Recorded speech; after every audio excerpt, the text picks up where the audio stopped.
कैसे आप सभी लोग। आशा करते हैं कि आप सभी लोग अच्छे होंगे और पूरे मनोवेग से अपनी पढ़ाई को कर रहे होंगे। प्यारे विद्यार्थियों, आज तुलसीदास जी द्वारा लिखा गया धनुष भंग नामक काव्यखंड जो बाबा तुलसीदास जी द्वारा लिखा गया है। पाठ को शुरू करने से पहले विद्यार्थियों, हम थोड़ा सा एक दोहा के साथ शुरुआत करना चाहेंगे। 1554 विषे कालिंदी के तीर, श्रावण शुक्ल सप्तमी तुलसी धर्यो शरीर। यानी 1554 विक्रम संवत कालिंदी नदी के किनारे और श्रावण यानी सावन शुक्ल की सप्तमी को तुलसीदास ने जन्म लिया। तुलसीदास जी भक्ति काल के कवि के अंतर्गत आते हैं। इनके अगर गुरु के विषय में बात किया जाए तो नरहरिदास जी हैं। जन्मस्थान उत्तर प्रदेश का जो चित्रकूट है, जन्मस्थान जो उत्तर प्रदेश वर्तमान में चित्रकूट जिला के राजापुर गांव में हुआ था। ये रचनाएं इनकी ज़्यादातर अवधी भाषा में देखने को मिलती है। अवधी भाषा में क्यों देखने को मिलती है? क्योंकि बाबा तुलसीदास जी ने जन जन तक अपनी बात को पहुंचाना चाहते थे, इसलिए वो अवधी भाषा में प्रयोग किया। अवधी भाषा क्या एक बोली है पूर्वी हिंदी की।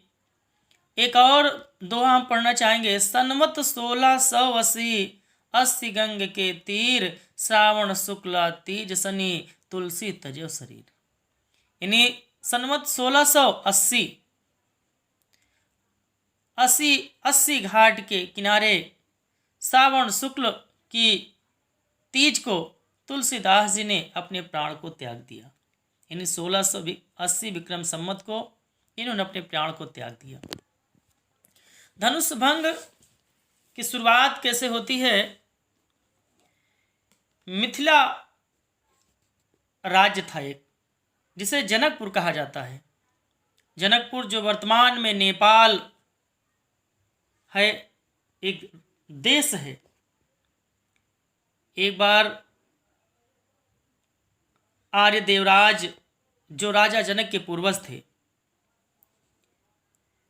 बात क्या होती है कि एक बार भगवान शंकर आकाश मार्ग से कैलाश पर्वत जा रहे थे और वह सांझ हो गई। विद्यार्थी, बहुत ही आनंदप्रद क्लास है, ध्यान से सुनिएगा। फिर से बात को रिपीट करते हैं। एक बार भगवान शंकर आकाश मार्ग से कैलाश पर्वत जा रहे थे। रास्ते में सांझ हो गई जनकपुर में, मिथिला में। तो वहीं पर राजा जनक के पूर्वज आर्य देवराज थे, जो बड़े ही विद्वान थे। उनके पास शंकर जी जब शाम हो जाती है तो अपने शिव धनुष को छोड़ करके चले जाते हैं और यह कहते हैं कि जब मैं साधना से वापस लौट कर आऊँगा तो अपना शिव धनुष वापस लेकर के चला जाऊँगा। अब जनकपुर में क्या होता है, जो आर्य देवराज थे, आर्य देवराज के संतान हुई राजा जनक, उन्हीं के वंशज हैं। तो धनुष की प्रत्येक वर्ष वहाँ पर पूजा होती थी और वह धनुष कोई साधारण धनुष तो था नहीं, देव शंकर जी का था। तो उस शिव धनुष बहुत ही शक्तिशाली था। ऐसा माना जाता है, ऐसा कहा जाता है कि 8 पहिए वाली गाड़ी पर लगभग 500 योद्धाओं के द्वारा उस शिव धनुष को लाया जाता था, खिसकाया जाता था। क्यों खिसकाया जाता था? क्योंकि प्रत्येक वर्ष वहाँ पर उस शिव धनुष की पूजा होती थी। लेकिन बड़े आश्चर्य की बात है कि सीता जी अकेली उस शिव धनुष को उठा लेती थी। जब जनक जी ने देखा कि सीता जी अकेले ही शिव धनुष को उठा ले रही हैं, बड़े ही आश्चर्यचकित हो जाते हैं तब राजा जनक के मन में विचार आता है कि प्रत्येक वर्ष इस शिव धनुष की पूजा तो होती है और सीता जी भी सयानी हो गई हैं, ऐसा किया जाए कि इसी शिव धनुष की पूजा के अवसर पर सीता जी का स्वयंवर रख दिया जाए। जो राजा पराक्रमी होगा, बलशाली होगा और इस शिव धनुष को उठाएगा, उसी के साथ सीता जी का स्वयंवर किया जाएगा। ये आयोजन कर दिया जाता है। अब बात पहुंचती है कि रामचंद्र जी वहां पर क्यों, कैसे पहुंचते हैं। रामचंद्र जी वहां, लक्ष्मण जी वहां क्यों पहुंचते हैं? क्योंकि विश्वामित्र थे, गुरु विश्वामित्र अपने यज्ञ की रक्षा के लिए राजा दशरथ से राम और लक्ष्मण को लिए रहते हैं, उनके पास शिक्षा भी प्राप्त करते रहते हैं और उनके यज्ञ की रक्षा भी करते रहते हैं। अब उस राजा जनक ने जो जनकपुर में सीता के स्वयंवर का आयोजन रखा था, उसमें विश्वामित्र भी आमंत्रित थे, उनको भी निमंत्रण भेजा गया था। तो राजा विश्वामित्र ने कहा कि मैं चल रहा हूँ, आप दोनों भी चलिए, देख लेते हैं क्या होता है, देख लीजिएगा क्या होता है। तभी ये धनुष भंग वाली बात आती है। शुरुआत करते हैं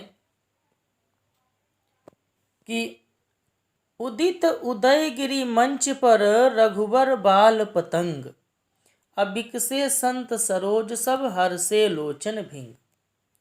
उदयगिरि, उदयगिरि का मतलब उदयाचल पर्वत। रघुवर का मतलब क्या होता है? रघुवर का मतलब प्रभु श्री रामचंद्र जी से है। सरोज का मतलब कमल से है। संत का मतलब वहां पर जो संत थे। हर्षे का मतलब आनंदित होना। लोचन का मतलब आंख होता है। भृंग का तात्पर्य यहाँ पर भांवरे से है। अर्थ इसका क्या होगा दोहे का? उदित उदयगिरि मंच पर रघुवर बाल पतंग, बिकसे संत सरोज सब हर्षे लोचन भृंग। इसका अर्थ कैसे लिखा जाएगा यूट्यूब के साथियों? उदयाचल पर्वत के पीछे से सूर्य जब निकलता है, वैसे बालक सूर्य अर्थात रामचंद्र जी भी मंच पर प्रकट हो रहे हैं और सूर्य को देख करके जैसे क्या हो जाते हैं, सभी कमल खिल जाते हैं, वैसे ही प्रभु श्री रामचंद्र जी को मंच पर देख करके संत रूपी कमल भी क्या हो गए हैं, खिल गए हैं। विद्यार्थियों, जब सूर्य की किरण पड़ती है कमल खिलते हैं और जब कमल खिल जाते हैं तब क्या होता है, भमरे भी, भृंग माने भमरे भी क्या हो जाते हैं, हर्षे माने आनंदित हो जाते हैं, प्रसन्न हो जाते हैं। और यहाँ पर भृंग का प्रयोग क्यों किया गया है? क्योंकि मनुष्य की जो आंखें होती, पुतली होती है, वो भी क्या होती है, काली काली होती है। इसीलिए यहाँ पर भमरे का प्रयोग किया गया है। पुनः एक बार अर्थ देखिए इसका, सुनिए। उदयाचल पर्वत के पीछे से जब सूर्य निकलता है, उसी प्रकार से बालक सूर्य अर्थात रामचंद्र जी जब मंच पर प्रकट होते हैं तो बालक सूर्य रूपी रामचंद्र जी को देख करके सभी संत रूपी कमल खिल जाते हैं और उनकी भंवरे रूपी आंखें क्या हो जाती हैं, आनंदित हो जाती हैं। आगे विद्यार्थियों क्या है? नृपन केरी आसान सनासी, वचन नखत अवलीन प्रकाशी, मानी महिप कुमुद सकुचाने, कपटी भूप उलुक लुकाने, भय विशोक कोक मुनि देवा, पर सहि सुमन जना वै सेवा, गुरुपद बंद सहित अनुरागा, राम मुनि सन आयुष मांगा, सहज चले सकल जग स्वामी, मंत मंजूर बर कुंजर गामी, चलत राम सब पुर नर नारी, पुलक पुर तन भये सुखारी, बंदी पितर सुर सुकृत सम्हारे, जो कुछ पुण्य प्रभाव हमारे, तव शिव धनु मृणाल की नाई, तो रहु राम गणेश गोसाई। प्यारे विद्यार्थियों, यदि आप YouTube चैनल पर पहली बार हैं तो हमारे यूट्यूब चैनल को लाइक करिए, सब्सक्राइब करिए, शेयर भी करिए। देखिए क्या है नृपन। नृपन का मतलब होता है राजा। आशा का मतलब होता है उम्मीद। निशि का मतलब रात्रि। नासी का मतलब नष्ट हो गई। वचन का मतलब वचन। नखत का मतलब होता है नक्षत्र रूपी। अवली का मतलब हो सकता है कि जैसे तारेगण। न मन नहीं, प्रकाशी मने प्रकाश। अर्थ क्या है? बाबा तुलसीदास जिन्होंने श्री रामचंद्र जी को भगवान के रूप में बना दिया, वो बनाए क्या थे? प्रभु श्री रामचंद्र ने अपने कर्म के ही कारण भगवान के रूप में आज पुणे जाते हैं। तुलसीदास जी कहते क्या हैं कि नृपन केर आशा निशिनासी। नृपन मने होता राजा। राजाओं की आशा रूपी रात्रि समाप्त हो गई है। अवचन नखत अवलीन प्रकार। वचन रूपी नक्षत्रों का चमकना क्या हो गया है? बंद हो गया है। विद्यार्थियों, जब सूर्य निकलता है तो रात्रि क्या होती है? अपने आप समाप्त हो जाती है। आकाश मार्ग में जो तारे टिमटिमाते रहते हैं, तारे भी चमकना क्या हो जाते हैं? बंद हो जाते हैं। क्यों यहाँ पर सूर्य कहा गया है श्री रामचंद्र जी को? क्योंकि श्री रामचंद्र जी के आने से जो राजा लोग थे वो कैसे हो जाते हैं? राजाओं ने अभी तक जो उम्मीद लगा कर बैठा था, वो उम्मीद उनकी क्या हो जाती है? नष्ट हो जाती है। और वचन जो अनेक प्रकार के राजा वचन को बोल रहे थे, वो वचन रूपी नक्षत्रों का भी चमकना क्या हो जाता है? बंद हो जाता है। मानी मानी का मतलब होता है अहंकारी। महिप महिप का मतलब होता है धरती के स्वामी अर्थात राजा कह सकते हैं। कुमुद का मतलब कुमुदनी। सकुचाने मने संकुचित हो जाते हैं। कपटी कपटी मने छली। अभूप मने राजा। उलुक मने उल्लू। लुकाने मने लुका जाते हैं। अब देखो, जो स्वाभिमानी अहंकारी राजा रहते हैं वह श्री रामचंद्र जी के मंच पर आने पर कुमुदनी की भांति क्या हो जाते हैं? दुपक कर बैठ जाते हैं। कुमुदनी मतलब छुई मुई बेटा जिसे कहते हैं। पढ़ लीजिए बेटा मेरे लाल पीलो विद्यार्थियों, कुमुदनी का मतलब छुई मुई होता है। तो प्रभु श्री रामचंद्र जब मंच पर आते हैं तो जो मानी अभिमानी राजा थे वो क्या हो जाते हैं? कुमुदनी के भांति चुप्पे बैठ जाते, सकुचा के बैठ जाते हैं। और जो छली कपटी राजा थे वो क्या हो जाते हैं? उल्लू की भांति क्या हो जाते हैं? दुपक जाते हैं, लुक जाते हैं। क्यों उल्लू शब्द का प्रयोग किया गया है? क्योंकि जैसे ही रात्र व्यतीत होती है तो उल्लू क्या हो जाते हैं? कहीं न कहीं जैसे सवेरा होता है तो उल्लू कहीं न कहीं अपना स्थान ढूंढ लेते हैं, छिप जाते हैं। उसी प्रकार से वो सभी छली कपटी राजा भी लुका जाते हैं। भय विशोक कोक मुनि देवा बरसहि सुमन जनावहि सेवा। विद्यार्थियों क्या है? भय विशोक। विशोक का मतलब होता है शोक रहित हो जाते हैं। कोक का मतलब चकवा, चकई। मुनि मने ऋषि मुनि। देवा मने होता है देवता। बरसाई मने बरसाने लगते हैं। सुमन मने पुष्प। जनावे मने जनाते हैं। सेवा मने सेवा। अब इसका अर्थ क्या होगा? भय विशोक कोक मुनि देवा। चकये चकवई रूपी, चकवे चकई रूपी ऋषि मुनि और देवता क्या हो जाते हैं? शोक रहित हो जाते हैं। अर्थात उनकी चिंताएं अब दूर हो जाती हैं। और चिंताओं को दूर करके क्या करते हैं? बरसह सुमन जनावह सेवा। सुमन माने पुष्प। और पुष्पों की वर्षा करके अपनी सेवा को प्रकट करते हैं। आगे क्या है? गुरुपद बंद सहित अनुरागा राम मुनह सन आयुष्मान। गुरु माने गुरु जी की। गुरु का मतलब गुरु की। पद माने चरण। बंदी माने वंदना करके। और कैसे वंदना करते हैं? अनुराग के साथ, प्रेम के साथ। राम मुनह, मुनि माने ऋषि मुनि। आयुष मांगा माने आशीर्वाद मांगते हैं, आशीर्वाद मांगते हैं। श्री रामचंद्र जी गुरु के चरणों की वंदना अनुराग के साथ, प्रेम के साथ करते हैं। और राम मुनह मन आयुष मांगा।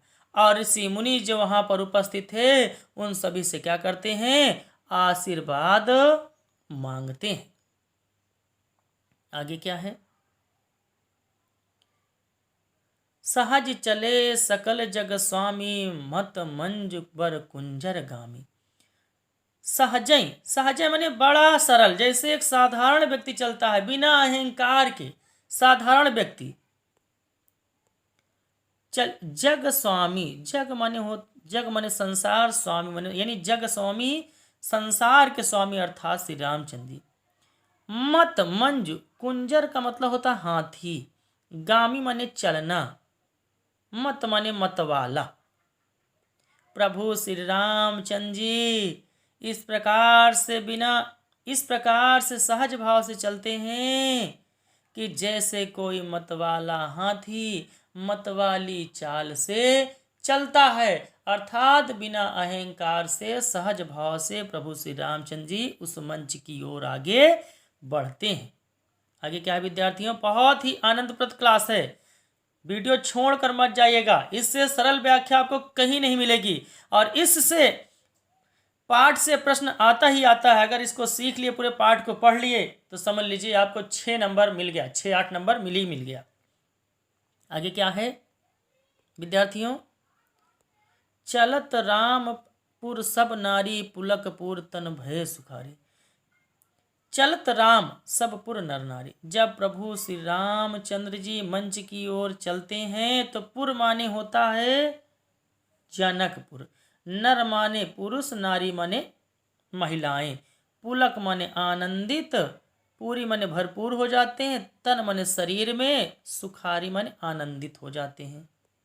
प्रभु श्री रामचंद्र जब मंच की ओर बैठते हैं तो जनकपुर के सभी नर और नारियां, उनके शरीर में क्या हो जाता है, रोमांस भर जाता है, उनके शरीर के रूह में फूल जाते हैं, अर्थात वह आनंदित हो जाते हैं। और आनंदित होकर करते क्या हैं, बंद पितर सुर सुकृत सम्हारे, जो कुछ पुण्य प्रभाव हमारे, तो शिव धनु मृणाल की नारी, तोरह गणेश गोसाई। अब क्या कहते हैं, अब जो जनकपुर के लोग हैं वो अपने मन में क्या वंदना कर रहे हैं, बंदी माने होता है वंदना करना, पितर माने पूर्वजों की, सुर माने देवताओं के, सुकृत माने होता है याद करते हैं, जो कुछ पुण्य, पुण्य माने होता है पुण्य, प्रभाव माने प्रभाव। जनकपुर के सभी नर और नारी अपने पूर्वजों की पूजा करते हैं, अपने इष्ट देवताओं को याद करते हैं और कहते हैं कि यदि मेरे किए गए कुछ पुण्य का मेरे ऊपर अगर कोई प्रभाव हो तो प्रभु श्री रामचंद्र जी क्या करें, शिव धनुष, शिव को धनुष को, मृणाल माने होता है कमल की डंडी, नाई माने समान, तोरो माने तोड़ डालें, गणेश गोसाई माने होता है गणेश गोसाई। गणेश गोसाई का प्रयोग क्यों किया गया है, क्योंकि किसी भी कार्य को करने के पहले हिंदू धर्म में गणेश जी का नाम लेते हैं। अब आयो जनकपुर के निवासी क्या कह रहे हैं, अपने मन में पहले अपने पितरों को याद करते हैं, देवताओं को याद करते हैं और कहते हैं कि यदि कुछ भी मेरे पुण्य का प्रभाव हो तो प्रभु श्री रामचंद्र इस शिव धनुष को कमल की डंडी की भांति तोड़ डालें, हे गणेश गोसाई कार्य को आप सफल कीजिए। विद्यार्थियों आज की वीडियो बस यहीं तक, बहुत ही जल्द मिलते हैं अगली वीडियो के साथ, तब तक सभी प्यारे विद्यार्थियों को प्यार भरा नमस्कार। हिंदी वीर यूट्यूब चैनल को आप सब्सक्राइब भी करिए और अच्छे से पढ़ते भी रहिए।